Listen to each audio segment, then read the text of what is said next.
Welcome to the Red Letters Podcast. In this podcast, we explore topics that can be life-transforming while delivering a message of hope.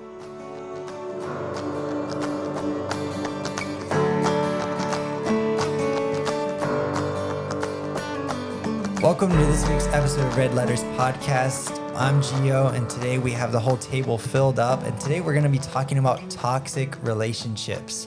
First off, I think one question I should ask is, has anyone been in a toxic relationship or knows someone that is in one currently? Oh, I think everyone in the table should know somebody. Personally speaking, yes, I've been in several toxic relationships.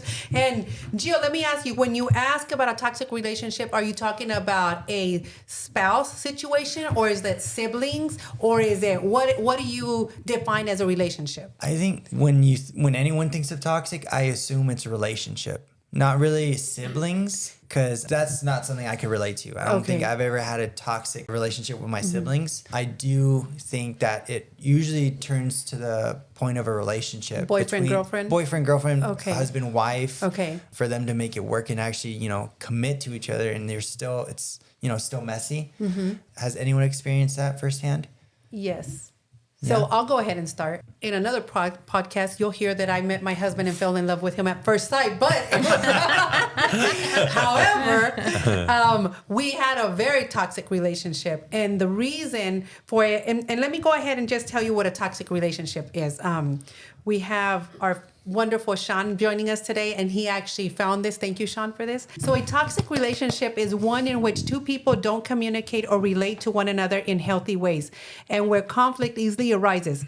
In these relationships, at least one person tries to minimize the other's perspective and increase their competitive nature. So if you happen to be someone who has had some toxic parents. I have this book. I'm reading this book that said adult children raised by immature parents. So toxic parents can actually lead to raising toxic children. So the way that I found myself, my husband was very calm. He liked to talk. He liked to actually communicate. And I like to yell. I like to cuss. And I like to threaten. And that was my way of communication. And I didn't understand where he was coming from when he wasn't acting that way. And that is a red flag. If you're out there, you're listening, I'm talking, this was me 20-something years ago, BC.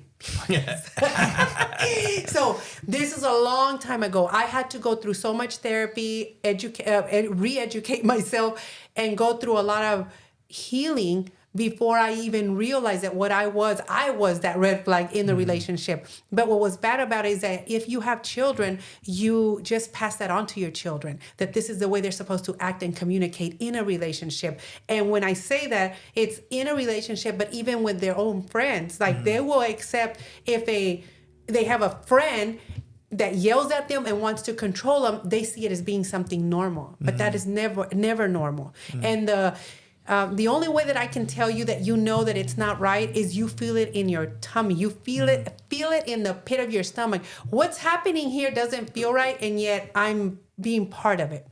So get out as soon as you can, because either that person is toxic or you're bringing something to the relationship that isn't healthy. Yeah. So in my relationship, it was all of that yelling, screaming, cussing, threatening, until it got physical, and it was him that said, don't ever do that again, because you wouldn't like it if somebody did it to you. Yeah. And I was like, but this is normal. Like, my dad beat up my mom all the time. Like, this was so normal to me. And he said, no, it's not. People, one individual should never hurt another individual. Yeah. And that I was taken back by it, because I didn't understand it, because I thought this was so normal. So that's toxic. That, and not learning to communicate with one another, and having a common understanding of what both of you want out of the relationship. So that's how I'll start off. And if anybody else that has anything to add, you guys can ask me questions. I'm not gonna cry. What about you guys? I think when I think about toxic relationships, I know a lot of times we talk, and I know probably the majority could be, with the male and female relationship. I get that part.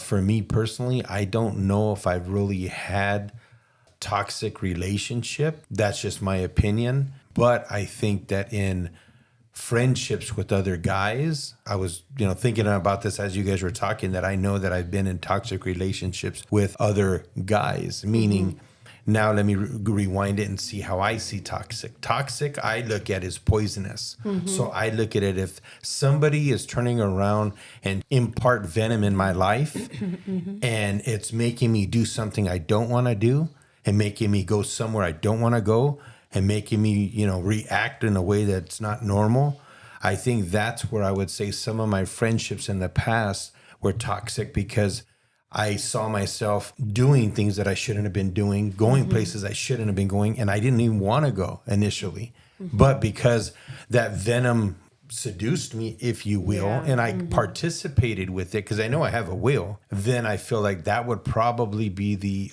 where more of my toxic relationships were. Now, going to the other side of the fence, I would say that there's times that I've had toxic times in a relationship, but I can't say that the relationship was toxic in itself. There might have been toxic seasons, like even in our marriage. I feel that there was a good amount of seasons where it was toxic. We were bringing out the worst in each other. We weren't loving each other the way we were supposed to. We were trying to push each other's buttons and probably even trying to push each other to go get papers, but without even saying it. So I think there was toxic times, but I can't say that my marriage was a toxic marriage. That's just my opinion. I would actually say I believe it was toxic. Like for many, many years, we were in a toxic relationship. And I say that because what we were going through affected our kids as well. You know how you were saying how what you went through and how your mother was and your parents were abusive, you said? Yeah, my parents were abusive to each other. To each other. And I feel like with us, there was, verbal abuse and even in the beginning, some physical. But I think that the relationship was pretty bad to the point like it did affect our kids in the beginning for many, especially our oldest.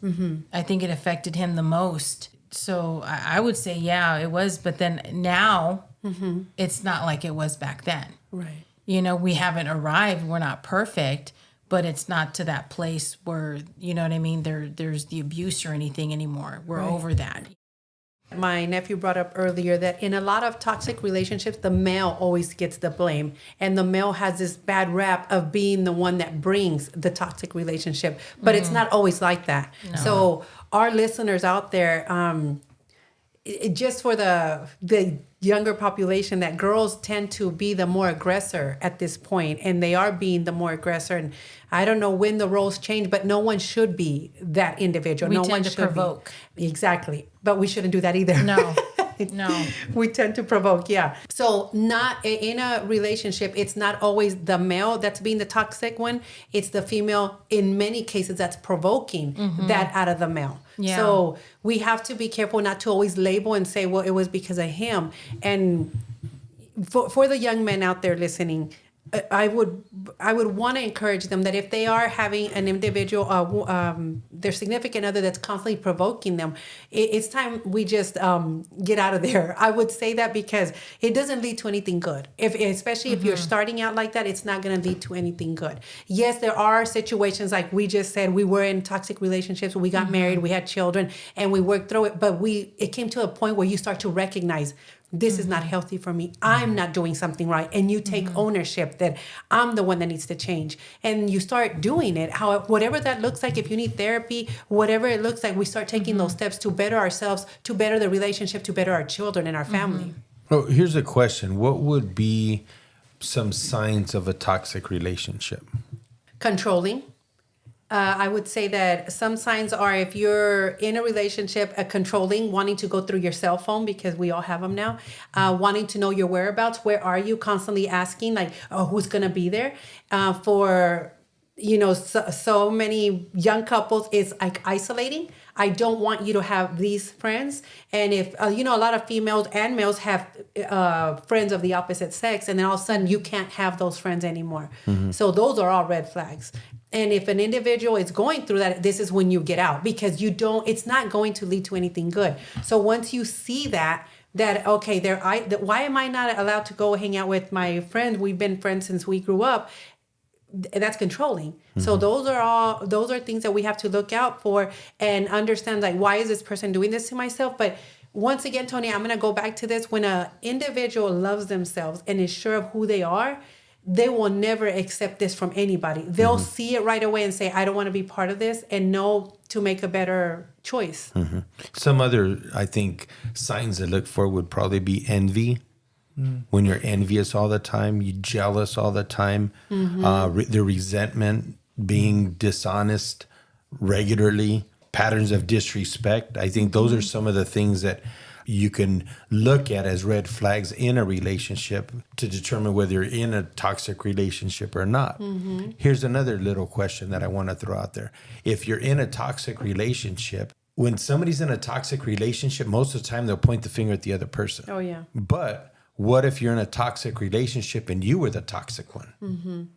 That's something that I think we should kind of either look at or talk about, because sometimes it's easier to point the finger at the other person and say they're the ones that are doing the bad. I think what Mary had said about taking ownership, because if it's just one person, they need to take ownership. Yeah. You know, because if the other person's in the right and they're not doing anything to provoke or, you know, doing anything nasty to bring that out of them, I think the other person has to take ownership. That's what I would say.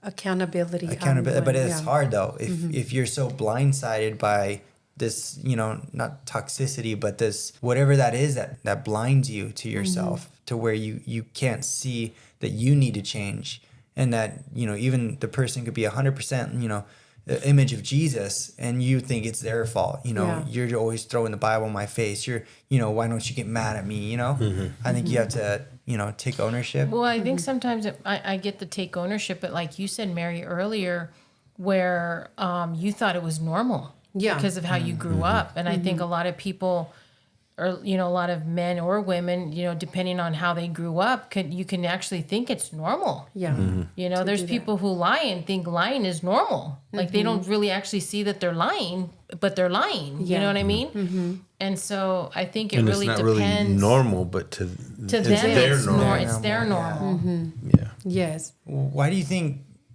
in toxic relationships people stay? I think that was one question Sean had brought up. Or you know, what either draws people to find that one person, you know, that they could get out of a toxic relationship, but then find somebody else. I don't know if we talked about it in a podcast, or someone was like, someone said it's like they think they could fix that person, but in reality they're just toxic right now. Yeah. I think if I take a stab at it, for me, I think a lot of it has to do, like what Mary said about the parenting. Because I've seen many times, and I know it's not something that's true to every single person or every, you know, toxic person, whatever. But a lot of times I see that a daughter, sometimes if they don't have a dad that's healthy, just as a healthy man, and they're toxic, sometimes that daughter will be chasing unknowingly the toxic dad in the form of a boyfriend, because that's what she's familiar with, because that's how she received the love. How jacked up it was, that's what she's chasing. And I think sometimes it works the opposite as well with sons and moms. If the mom was just crazy, sometimes that son's going to find a crazy Unstable. woman. You know what I mean? And it's just, I think, kind of the familiarity of knowing how to handle and be in that relationship is good enough that they'll go ahead and sit in that relationship. That's just my thought behind that, but I know that there's a lot of truth to that as well. Yes. And a lot of times, Gio, people will stay in relationships for the convenience of it. Like some people will, I have children now and I have to stay here. Yeah. Some people, I'm not the one that works. So financially, I can't get out of this relationship. But at the core of it all, I'm going to make every excuse and all excuse because I got comfortable. It's almost like what Tony said. This is familiar to me. Like, who would I be without this? So, which is sad, but it's true. And Or they don't have the means. yeah, financially they're dependent on somebody else. Yeah. And the self-value. And the self-value, that is so big. But your question was, why do people stay in relationships? People stay in those relationships because, one, I say this, and I'll probably say it in every podcast, when they're broken. When you are not healed from all that your parents so good. instilled in you, you will go after those types of relationships because you don't know love. You don't know what true unconditional love is. So you'll just take anything because you need to feel that part of you, the flesh, that needs that. Whether it's just a being with you, or just somebody that can, take you out for coffee, or just yell at you or whatever. But you have that. You're feeding the flesh, so you're okay with that. And now there was a study, and you guys can look at this. But there was a study done that said that many toxic relationships, and this is a domestic violence, when you're in a relationship like that, if the individual is able to separate, divorce, whatever, 9 times out of 10, or 9.99 times out of 10, you will leave the woman. I'm going to use a female here because the study was on the females. They will leave that toxic relationship or that domestic violence partner, and they will find another partner that is exactly like the partner they just left, except looks different. He has a different face. That's what they call it. And what happened? Well, because she's still so broken, and you never give yourself that time to heal, you will just seek out the same thing that you're familiar with. So it's another person that's toxic. Yeah. So that it's so important when young women, young men see themselves getting into these types of relationships, and typically a family member will tell you, son, this isn't good for you. Daughter, this isn't good for you. And they're telling you, and a lot of times parents want to hold back, or a good friend wants to hold back from saying, you know what, this person is not good for you. Like, you don't see this, because the more you tell somebody don't do it, the more they're going to want to do it, because they're going to prove somebody. They got to prove something to themselves and somebody else. But typically, if you get out of that relationship, typically what people do is run into another relationship, and all they're doing is chasing the same thing they just left behind.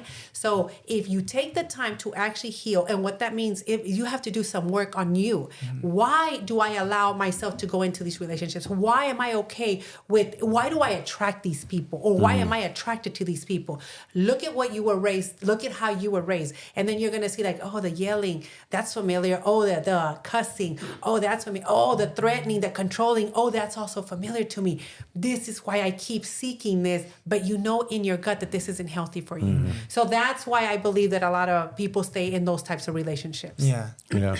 I think the other thing too, like we have a friend, that person that would go from broken relationship to broken relationship, and it got so bad that her kids turned around and said, you know what, if you guys don't approve of the guy, we're not going to approve of the guy. Oh. And I was just like, wow. And this is a little older lady. And I was just like, wow, that's crazy.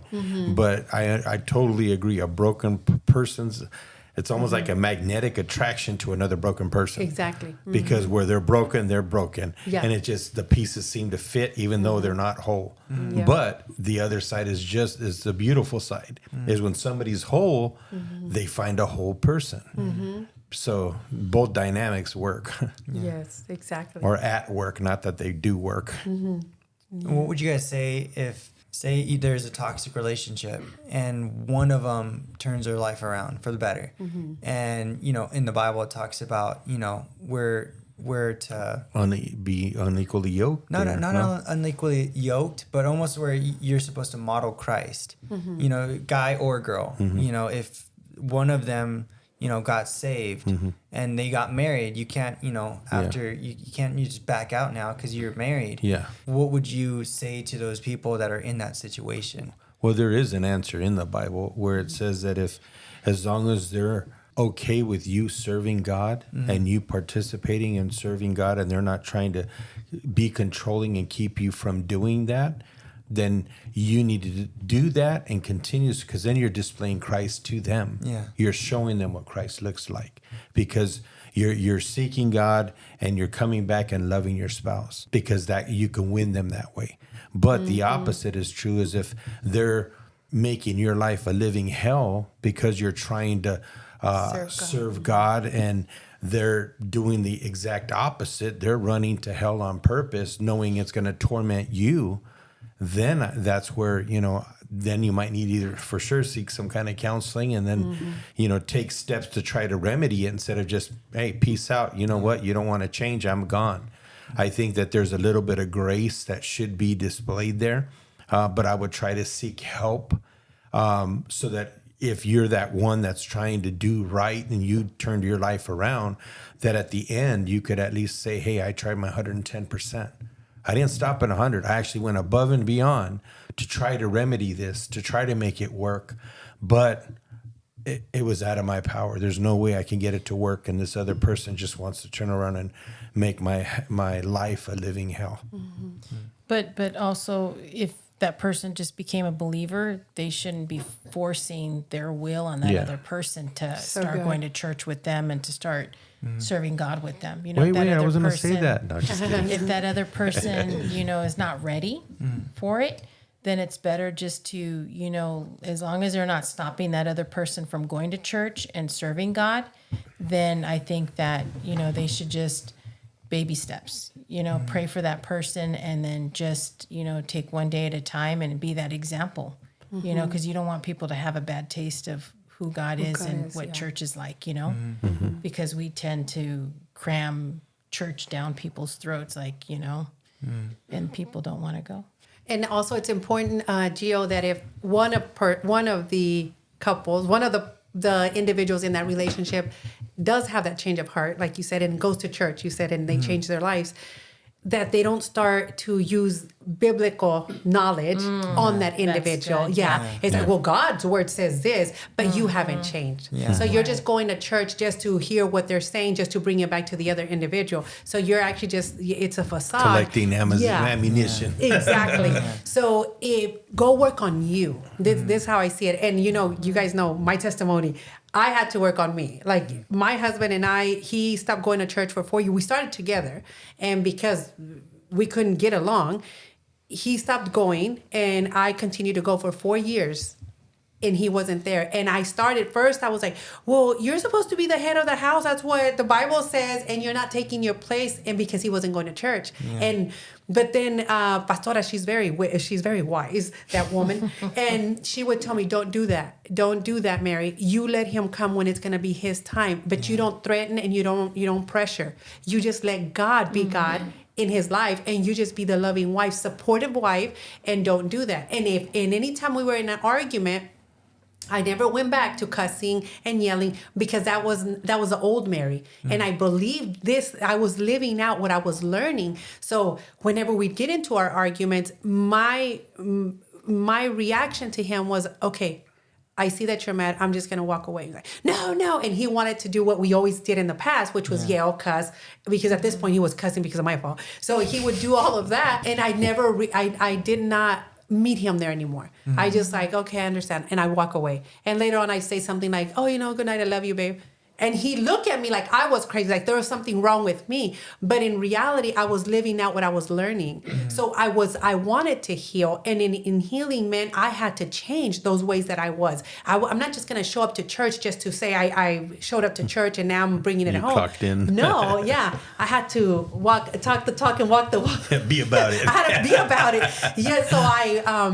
So that's how our relationship started to change. And there was many times, 4 years is a long time. It goes by quick, but many times that I said something's not working because he's not showing up. He's not coming to church. What is happening? He was changing, big time, but it was because he was now matching my energy, I believe. Like trying to be, okay, she doesn't yell anymore. She doesn't cuss at me and she's not threatening me. So I can't be doing anymore. But it took him a little bit longer to get there than me.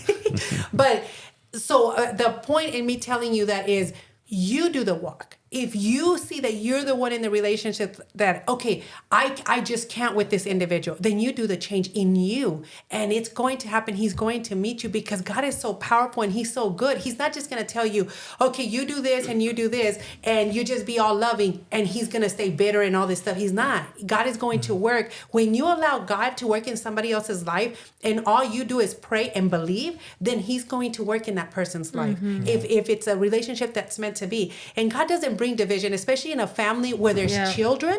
God's not going to bring division. That's all the enemy. And when we actually see that, because I was so ready so many times, like, I'm divorcing this man. I'm done with him, especially because he wouldn't go to church with me. And I was like, I'm doing everything by myself. And it was Pastor like, no, God will tell you if it's time to go, but let God be God. And it was one of the hardest things. But when I saw, I'm like, okay, this guy is changing. Like, and you literally see like God's working in this man's life. Like, but he had to work in mine first. So it's that individual that has to agree and take ownership. Like, maybe if I change, things will change. Because for me, it was keeping the family together. And as bad as we'd already been, I didn't want my kids to have that other thing. Okay, divorce is something else we do in our family. Let me be that change that I needed to see in the family. I think one thing that I was kind of hearing as you were speaking is when you're genuine, you'll affect them in a positive way. When you're not genuine and you're just doing it to manipulate them, you'll infect them. Dang. So I think that's a good way, a filter to use moving forward. That you want to affect them, be genuine. Yes, You want to infect them, then don't be genuine. Just go ahead and do your religious thing and clock in, clock out, slap your spouse around with the Bible, Right. and think you're all that and a bag of chips. You just, you're just doing a lot more external things on the outside, but you're so corrupt inside. Yeah. So I think that's a place to really be careful, because we could fall into that, especially when you've been in church for so many years. You just think you could rely kind of like on your works. Yeah. Yeah. That's so good. So I don't know if you young people that haven't been married yet have any questions for us seasoned ones. We are here to answer. Actually, I got one other question. Yes. Can a toxic relationship become healthy? Oh yeah, we're proof of it. Sean's like, Was that one of your familiar. questions, Sean? Yes, it is. Oh, I didn't know because I saw it here. Yeah. But I would probably have to say, because earlier I said that in my marriage there was toxic seasons, and I was thinking about after my wife spoke truth. I was thinking, Women maybe, usually do. Yeah, I was thinking maybe I just didn't want to see it as a toxic relationship. I just wanted to limit it to the seasons. Right. But years, that's a long time. So I would honestly say that a toxic relationship can become healthy. And in our particular situation, it's only by the grace of God. Oh, it yeah. takes I know. work too. Yeah, Lots of work But and the lots grace of God. praying. Yes. Yeah, Lots. I had to pray a lot. Yeah. I mean, I had to say that before she did. Yes. But for you young guys that are here at the table, you young children, do you have friends, and can you spot when you see, obviously you have friends, but in your friendships, in your relationships, when you see that, do you feel that you have it in you to say something? When you see the red flags in a relationship with some of your friends? I would personally say, because I have seen it in friends and relationships, mainly because I have experience from watching it, like growing up with my parents. And for me, if I don't have a relationship with them, I typically don't speak up. Oh, okay. But when I know them, which obviously I would because they're friends, I would pull them aside. What I've learned as a kid was never to address something about my mom in front of her to my dad or vice versa. Or like if I want to talk to my mom about something like that she did, I won't do it in front of my dad. And then if I want to talk to my dad about something he did, I won't do it in front of my mom, because you can see how sometimes they'd be like, oh, she's right. You know what I mean? And I just learned as a kid, it was like, if you have something to say, pull that person aside, because you care about them, and talk to them one-on-one, because that way you're not giving someone else ammunition, but you're like, hey, I care about your heart, and I just want to pull you aside as a friend and say, hey, I noticed you responded this way, and that wasn't really necessary. Especially if you go with, like, if you have a couple that's fighting, and you're like, he's so right, I'm not going to say that in front of them, because I feel like then you're choosing sides. It's like, if I care about both of them, I'll talk to them individually. But I do say something. Oh, good. That's Because I actually love them. biblical Yeah. What? to pull somebody aside Oh, yeah. and counsel them one on Yeah. one. But I learned as a kid, I was like, there wasn't fruit coming out of it when I called out something in front of the other person. I saw more fruit when I did it, Individual. alone. Yeah. And I think one thing we could add to that too is, there's times where we've, sat with other couples to try to help them in a situation that maybe is a toxic season of their life, or they're going through something tough, is that I've kind of learned, don't point the finger. It doesn't matter who's right, who's wrong, especially if they have kids. I actually learned this part from my uncle, is that he would always turn around and say, you know what, between you and your wife, if you guys have a dispute, I don't care in a sense about you guys. I'm actually looking at your kids. What's the best thing for your kids? So he said, I use that as a filter when I'm giving you counsel, is that I love you and I care about you, but if I look at what's good for the kids, I'll give you two good counsel. Oh, nice. Because I'm looking at the fruit down the road. Yeah. So I think fruit is a good thing to look at in whether it's a good thing to evaluate in a relationship. Because are you bearing fruit in this relationship? Is it just something that's dying? Is it not living again? Is it being nurtured? So that can help you determine whether your relationship is toxic or not. Is there good fruit good fruit coming from that relationship? If there's not good fruit coming from, you might have to evaluate whether this relationship even needs to be pursued, or maybe it needs to be put on hold to reevaluate whether this can be a fruitful relationship. But I think fruit is a good determination on whether this relationship is good or bad. Right. So I don't know. I think that's a good way to look at it. And also, like I said, when you're talking to somebody, a couple, a boyfriend, girlfriend, whatever, look at what's good long term. Paint that picture of what it looks like 5 years from now, 10 years from now. Because if you can explain, hey, what you're doing now, do you think you're going to have the oomph, or you're going to have the stamina to stick this out for another 10 years? Is that what you're looking at? And I think painting that picture makes it real on what they're going through today. So I think that that's something that you could do when you're trying to talk to somebody. And if it's not a situation where you're just going to speak to, one of them because they're your friend, but if you have the opportunity to speak to a couple, I think those are some of the things that you could keep in mind, just to make sure that we're giving good counsel, to make sure that we're looking out for the good of both of them. Because if one of them wants to pursue and make it a healthy one, the other one doesn't want to, well, then one of them's going to have to jump ship pretty soon. Right. Otherwise, they're going to have a life of turmoil ahead of them. Oh, yeah. I would also say, too, don't address it right away. Because, and I think we mentioned this podcast before, but my dad told me as a kid, he was like, don't ever address me about something I did wrong while I'm mad. Because typically you're not going to listen when you're angry. Right. So I started to wait until I saw, okay, they're in a good mood, or, okay, everything's kind of quieted down, And then that's when I would pull them aside, because when you talk to someone when they're heated, typically they're just going to respond in anger, and they're not going to listen to you. But when you give them a chance to be quiet, I guarantee you they're more receptive, and their ears are open and their heart's opened, and they're their guard isn't up. But what would be also an advice, because I know you guys are talking about the side of relationship where you stay, or why do people stay, but also too, maybe we could just quickly touch on if you're in a toxic relationship and it's becoming dangerous, or something where either the kids are getting physically abused, or you know what I mean, and the wife is like, but I love him, or the husband's like, but I love her, but then it goes back to the kids, the importance of protecting your kids. What would be your response to maybe a couple who's seeing that or going through that, and they're like, but I know that they're going to change, but now it's okay, but it's physically affecting my kids, or maybe it's physically affecting them? Because I know they typically, men are abusive, but I have seen women beat the crap out of men, and the men are just quick to just shy away.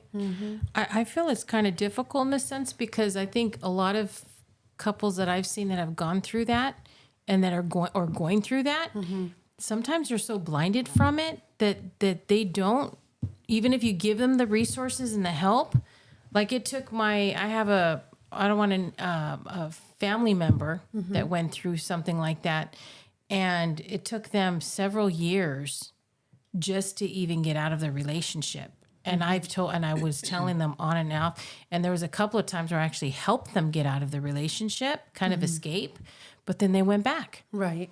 And to where they've almost gotten their kids taken away. So I think sometimes it's difficult because it's easier said than done, especially, you know, for a woman, you know, they, for some reason, you know, they know they have to get out of it. They know that it's bad and they know it's not healthy for their kids, but they stay. And that's the part that, you know, Right. Well, there's a lot of resources about domestic violence and a person, especially when the children are being affected or impacted. I would always give the resource to the individual and then let them do what they want. Because unfortunately, you know, you guys know I've worked in the foster care system. If it gets out of hand and the child is showing up to school with anything, marks or some type of abuse, the children will get removed. Here in California, it's going to happen. So if you are that individual, don't risk it. Take the resource, try to get that, I would call it a timeout from your significant other until both of you got the help. And I know that CPS has a bad rap, but if you actually contacted them, they will give you so many resources because what they want to do is keep the family intact. So we'll give you the resources. You can get the therapy. You can, both of you can go through anger management. They will actually provide the resource until or before the kids have to be taken away or removed from the home. That's good information, So yeah. that's something that I would highly encourage somebody. If you know someone that's going through something, CPS gets a really bad rap and it is awful. But if you can reach out to them, like, give me these resources, let me help my family. How do we do this? They would give you the resources. But there's hotlines of domestic violence that you can reach out to. And all you can do is provide the resource, but it's going to be up to that individual to take it and use it to save their family. That's good. Would you also say too, then, just to kind of remind, like, if you're a friend or a family member seeing this and you're giving resources and they do nothing, I wouldn't be quiet or silent. I would be more concerned about, especially when there are kids involved. Oh, yeah. Be very quick. Don't just stay silent. Think, okay, well, I gave them the resources. My hands are clean. Right. But I would encourage, like, hey, step up. And if that means, you know, you having to remove the kids for a time, I would do it. You know.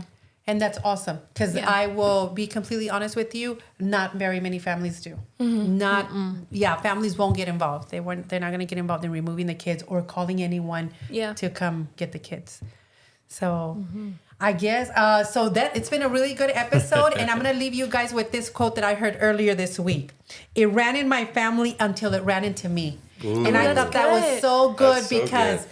Like we talked earlier, what we've gone through. Well, my mom did this. My dad, we went through this. I ended up doing this in my relationship. But you can be that chain breaker. You can be the one that says it stops with me. So for those listeners out there, and if you're going through something, your children are being impacted, if there's already children, let it stop with you. Let it be something that you said, yeah, they dealt with it. But when it came to me, it ended with me. So thank you guys for listening, and we can't wait to talk to you guys again. Thank you. Thank you for joining in on today's podcast where we discuss toxic relationships. That concludes this season, season 2. Stay tuned for more on season 3.